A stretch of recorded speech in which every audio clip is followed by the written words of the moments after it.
जय हिंद दोस्तों। आज मैं आपको पढ़ाने वाला हूँ जीव विज्ञान खंड ग का। इससे पहले मैंने भौतिक विज्ञान और रसायन विज्ञान का कंप्लीट कर दिया है। उसका लिंक मैं डिस्क्रिप्शन बॉक्स में दे दूंगा, आप अच्छे से उस वीडियो को देख लेना। ये वेरी मोस्ट इंपॉर्टेंट है। जितने भी क्वेश्चन मैं करवा रहा हूँ ये वेरी मोस्ट इंपॉर्टेंट है। तो आपको क्या करना है, सभी क्वेश्चन को अच्छे तरीके से पढ़ लेना और याद कर लेना। अपने नोट कॉपी में नोट भी करते जाना है।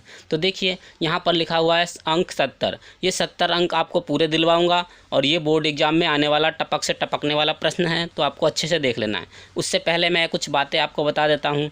अच्छे रिजल्ट लाने के लिए बातों से नहीं रातों से लड़ना पड़ता है और 95% आपको लाना है। तो ये वीडियो ज़रूर से ज़रूर देखनी है, तभी जाकर के आपको समझ में आएगा, अन्यथा आप बहुत ज़्यादा दिक्कत कर जाओगे। ठीक है, तो देखिए यहाँ पर मैंने पहला प्रश्न जो लिख लिया है, प्रश्न नंबर 9 का क्या है, निम्न में से कौन सा ऊर्जा का सिक्का या मुद्रा के रूप में जाना जाता है। यानी निम्नलिखित में से कौन सा जो है ऊर्जा का सिक्का का मुद्रा के रूप में जाना जाता है। तो 4 ऑप्शन रहेगा। 4 ऑप्शन में से जो दूसरा ऑप्शन है हमारा सही है, बहुविकल्पीय यानी ATP, दूसरा हमारा सही राइट है। ठीक, नेक्स्ट क्वेश्चन है प्रश्न नंबर 9 का ख, निम्नलिखित में से कौन सा एक केवल जंतु में पाया जाता है। तो जंतु में जो पाया जाता है वो तंत्रिका तंत्र है। ठीक है, कौन सा जंतु में पाया जाता है, तो तंत्रिका तंत्र है। चलिए नेक्स्ट क्वेश्चन की ओर चलते हैं।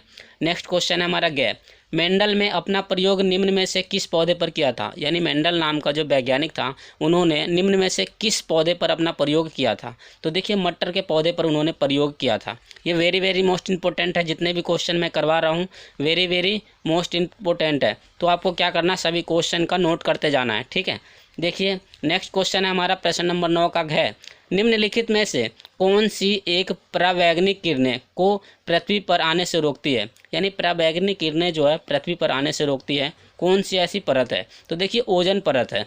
ये ओजोन परत जो है ये पृथ्वी पर आने से रोकती है वैज्ञानिक किरणों को। ठीक है, तो आपको क्या करना है, इस क्वेश्चन को सभी को याद करते रहना है और नोट कॉपी में नोट कर लेनी है। ठीक है, अब देखिए नेक्स्ट क्वेश्चन।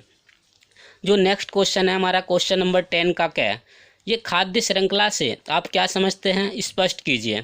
तो खाद्य श्रृंखला से आप क्या समझते हैं, स्पष्ट पूर्वक हमने इसका आंसर दिया है और लिख भी लिया है।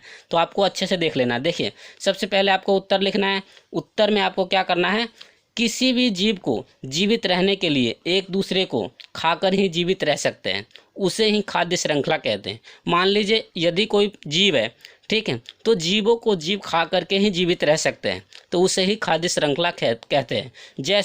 जैसे में मैंने बहुत अच्छे से स्पष्ट कर दिया है।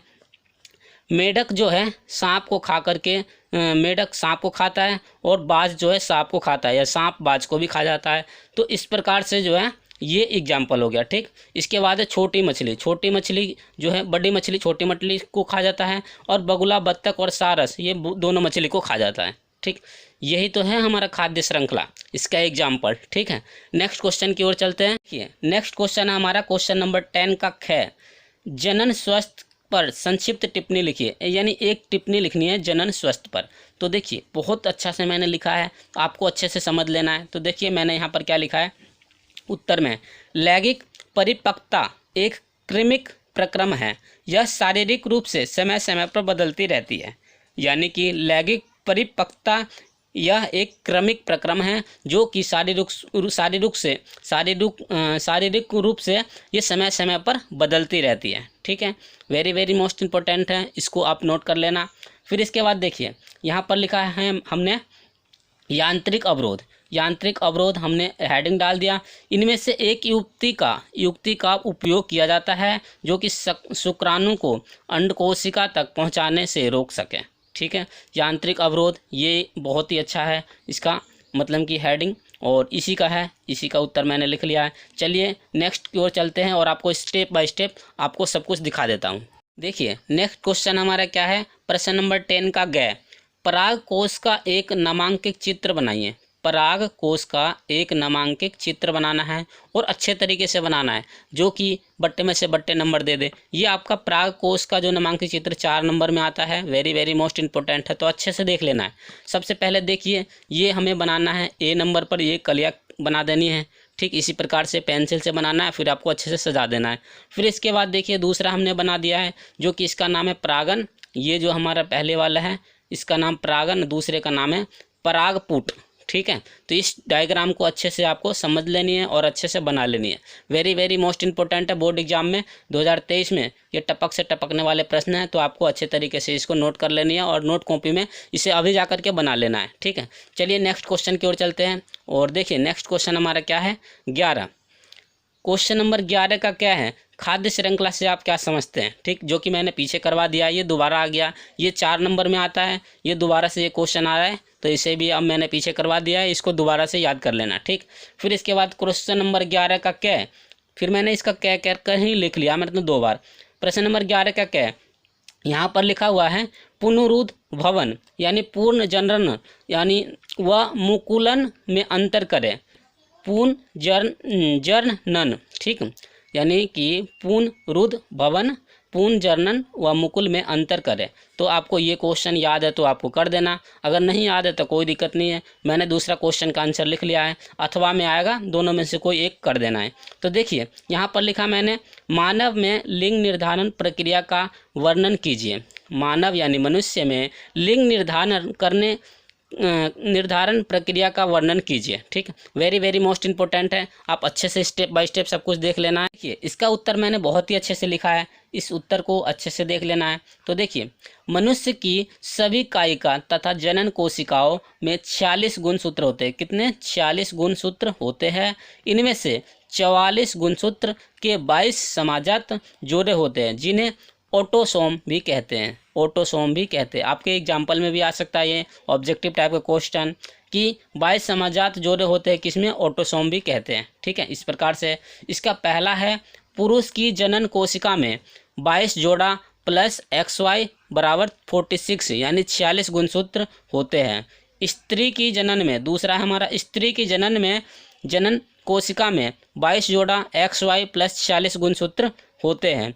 मनुष्य में लड़के अथवा लड़कियां का होना इन्हीं लिंग गुणसूत्र पर निर्भर करता है, ठीक है। आपको अच्छे से समझ में आ गया होगा। इस क्वेश्चन को अच्छे तरीके से रीड कर लेना और याद कर लेना, ये 101% आना ही है बोर्ड के पेपर में, और ये क्वेश्चन के अलावा और क्वेश्चन नहीं मिलेगा, तो अच्छे तरीके से याद कर लेना। और ये जो क्वेश्चन हमारा 11वें का क्या है, इस क्वेश्चन को आप ढूंढ करके कहीं से इसका आंसर लिख लेना, नहीं तो अगर आपको नहीं समझ में आ रहा है तो इसका मैं दोबारा से आंसर कर दूंगा, ठीक है। चलिए नेक्स्ट क्वेश्चन की ओर चलते हैं और आपको स्टेप बाय स्टेप दिखा देता हूँ।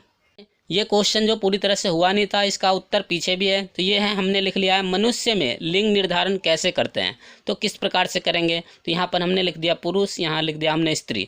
पुरुष में जो पाया जाता है XY पाया जाता है और स्त्री में XX पाया जाता है। तो हम क्या करेंगे, X और इसको यहाँ XX और इस दोनों का अभिक्रिया करा देंगे तो XX प्राप्त होगा, यानी कि लड़का प्राप्त हो जाएगा, ठीक। और इसके बाद Y और X को अभिक्रिया कराएंगे तो X और Y से लड़की प्राप्त हो जाएगा, ठीक है। तो ये आपको अच्छे तरीके से समझ में आ गया होगा। चलिए नेक्स्ट क्वेश्चन की ओर चलते हैं और आपको स्टेप बाय स्टेप सब कुछ दिखा देते हैं। तो देखिए ये जो क्वेश्चन है हमारा 11 का ख। 11 का ख क्या है, परिवार नियोजन की विद्या का उल्लेख कीजिए, ठीक है। ये परिवार नियोजन का जो है, मैंने इसका क्वेश्चन का आंसर भी करवा दिया है। इससे पहले वाला वीडियो अगर आपने नहीं देखा है तो उसको जो लिंक मैं डिस्क्रिप्शन बॉक्स में दे दूंगा और वहां से जाकर के देख लेना, ये समझ में आ जाएगा इसका आंसर, ठीक है। अब देखिए ये पक्का आता है, अथवा में दिया गया है, दोनों में से कोई एक करना, तो मैंने नीचे वाला कर लिया है। मानव के आहार नाल का एक नामांकित चित्र बनाइए या पाचन तंत्र का नामांकित चित्र बनाइए। तो इसी प्रकार से आपको चित्र बनाने हैं, डायग्राम बहुत अच्छे से देख लेनी है, जिस प्रकार से मैंने बनाया है इसी प्रकार से आपको बनाना है। तो देखिए यहाँ पर हमने उत्तर लिख दिया, इसके बाद जो है आपको क्या करना है, ऐसे ही बना लेना डायग्राम बनाने के बाद ये जो ऊपर वाला भाग होता है इसको लार ग्रंथिया बोलते हैं, इसको हम नली द्वार बोलते हैं, इसको हम बोलते हैं आमाशय, और इसको बोलते हैं बड़ी आंत, और इसको बोलते हैं मल द्वार, ठीक। इस साइड देखेंगे तो इसको बोलते हैं पित्तशय, ये छोटा वाला पार्ट है इसका नाम है पित्तशय, इसका नाम है छोटी आंत, जो बीच का जो पार्ट है इसको छोटी आंत कहते हैं, ठीक। वेरी वेरी मोस्ट इंपॉर्टेंट है, 4 नंबर का क्वेश्चन है, पक्के बोर्ड के पेपर में टपक से टपकेगा ये क्वेश्चन, तो अच्छे तरीके से इसको नोट कर लेना है। चलिए नेक्स्ट क्वेश्चन की ओर चलते हैं और आपको स्टेप बाय स्टेप दिखा देता हूँ। तो देखिए नेक्स्ट क्वेश्चन हमारा 12, उत्सर्जन को परिभाषित करते हुए एक वृक्काणु की संरचना का वर्णन कीजिए। ये क्वेश्चन करना है, नहीं तो अथवा वाले आपको क्वेश्चन करने। तो मैंने इसमें जो है अथवा वाले करवा दिया है। इस क्वेश्चन का भी आप क्या करिए, इसका नोट कर लीजिए और इसका कहीं से ढूंढ करके आप लिख लीजिए। अगर नहीं लिख पाते हैं तो कमेंट में जाकर कमेंट कर देना, मैं दोबारा इस वीडियो में, दूसरे वीडियो में, नेक्स्ट वीडियो में इसका आंसर दे दूंगा। ठीक है, चलिए नेक्स्ट क्वेश्चन की ओर चलते हैं और आपको स्टेप बाय स्टेप सब कुछ दिखा देता हूँ। नेक्स्ट क्वेश्चन हमारा 12 का हमारा अथवा वाले है, जो कि मैंने अथवा में लिखा तो वो है मेंडल के वंशागति के नियम की व्याख्या करें। ठीक है, या व्याख्या कीजिए। इस प्रकार से आपको बोर्ड एग्जाम में क्वेश्चन मिलेंगे, आपको अच्छे से समझ लेना। देखिए सबसे पहले मैंने उत्तर लिख दिया। मेंडल ने मटर के विभिन्न गुणों वाले पौधों के बीच संकरण कराया, जिससे प्राप्त हुआ कि डी ब्रिज, और देखिए 3 वैज्ञानिक थे। पहला जो वैज्ञानिक था डी ब्रिज, उसके बाद कार्ल कोरनेंस तथा तीसरा वैज्ञानिक था एरिक वॉन। ठीक, एक था कार्ल कोरेंस, तीसरा है हमारा एरिक वॉन। ठीक, 3 वैज्ञानिक थे। जो सोर मैक नामक 3 वैज्ञानिकों ने अलग अलग मेंडल जैसा प्रयोग किया। ठीक, उसने मेंडल की काम को पुष्टि की, तब जाकर मेंडल का सिद्धांत प्रकाशित हुआ। ये आपको समझ में आ गया होगा।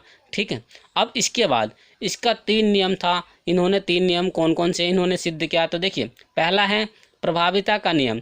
जीवों में सभी लक्षण इकाइयों के रूप में होते हैं, जिन्हें जीन भी कहते हैं। ठीक, जैसे उदाहरण में मैंने लिखा है टी यानी शुद्ध लंबे पौधे, टी यानी शुद्ध बौने पौधे। इन दोनों का रिएक्शन कराना है, मतलब कि संकरण कराना है। तो देखिए यहाँ से टी आ गया, यहाँ से स्मॉल टी आ गया, तो ये हमारा हो जाएगा टी, कैपिटल टी और स्मॉल टी। ठीक, इन दोनों का हमने F1PD में संकरण करा दिया। ठीक है, इसके बाद नेक्स्ट है हमारा, ध्यान से देखिएगा, नेक्स्ट यानी दूसरा है हमारा पृथक्करण का नियम। जब F1PD से दूसरी पीढ़ी F2 में पीढ़ी में जाता है तो संतानों में विपरीत लक्षण पाए जाते हैं। जैसे उदाहरण में मैंने लिखा है लंबा पौधा टी और स्मॉल टी। ठीक, इसके बाद ध्यान से देखना, अच्छे से समझ में आ जाएगा। पहले मैंने लिखा है लंबा पौधा, ये लंबा पौधा, फिर लंबा पौधा, फिर लंबा पौधा, लास्ट में लिखा है बौना पौधा। इसी प्रकार से आपको याद कर लेनी है। ठीक है, चलिए इसी का लास्ट का मैं बता देता हूँ। लास्ट जो है हमारा ये है, ये लास्ट का है स्वतंत्रता अपव्यूहन का नियम। ठीक है, तीसरा है। ये तीनों जो है वेरी वेरी मोस्ट इंपॉर्टेंट है, बोर्ड एग्जाम में मेंडल के लिए लिखने के आएगा, तो अच्छे तरीके से ये आपको याद कर लेनी है। तो देखिए यहाँ पर मैंने लिखा है स्वतंत्रता अपव्यूहन का नियम। जब 2 लक्षण में 2 जोड़ा विपरीत प्रभावों वाले पौधे के बीच का संकरण कराया जाता है। ठीक, संकरा होता है यहाँ पर, संकरण कराया जाता है तो क्या होता है। ठीक है, यहाँ पर संकरण हो जाएगा संकरण कराया जाता है। ठीक है, उदाहरण में मैंने लिखा है गोल व पीला। ठीक, दोनों प्रभावी शुद्ध होते हैं। यहाँ पर दोनों क्या होता है, प्रभावी शुद्ध होता है। RR ये सब कैपिटल में, RR YY कैपिटल में। इधर देखिए झूरी व हरा दोनों अप्रभावी शुद्ध होता है, यहाँ स्मॉल r ये चारों होगा। ठीक, गोल व पीला यहाँ पर स्मॉल कैपिटल स्मॉल। ठीक है, इसके बाद आपको ये अच्छे तरीके से नोट कर लेना है, तभी जा करके समझ में आएगा। ठीक, यहाँ पर मैंने लिखा है गोल व पीले दोनों प्रभावी होता है। 9 नंबर में गोल व हरे प्रभावी होता है, दूसरी अप्रभावी होता है। तीसरा ये हो जाएगा, तीसरा भी लिखना है जैसे जैसा मैंने लिखा है, इसी प्रकार से आपको लिखने भी है। इसके बाद मैंने लिखा है झूरीदार व पीले, पहला प्रभावी दूसरा अप्रभावी। ठीक, यानी अप्रभावी और प्रभावी। तीसरा आ गया झूरीदार व हरे दोनों अप्रभावी, नंबर 1। ठीक, इसी प्रकार से ये क्वेश्चन को अच्छे से समझ में आ गया होगा। अगर अच्छा समझ में आ गया हो तो जल्दी से जाकर के एक लाइक कर देना, और अगर नए हो वीडियो में तो जल्दी से जाकर सब्सक्राइब भी कर देना और अपने दोस्तों को भी शेयर कर देना, जिससे कि क्या है कि आने वाला वीडियो का नोटिफिकेशन आप लोगों के पास मिलती रहेगी। फ्रेंड चलिए इसी के साथ वीडियो समाप्त करता हूँ। जय हिंद, जय भारत, वंदे मातरम। Thanks for watching.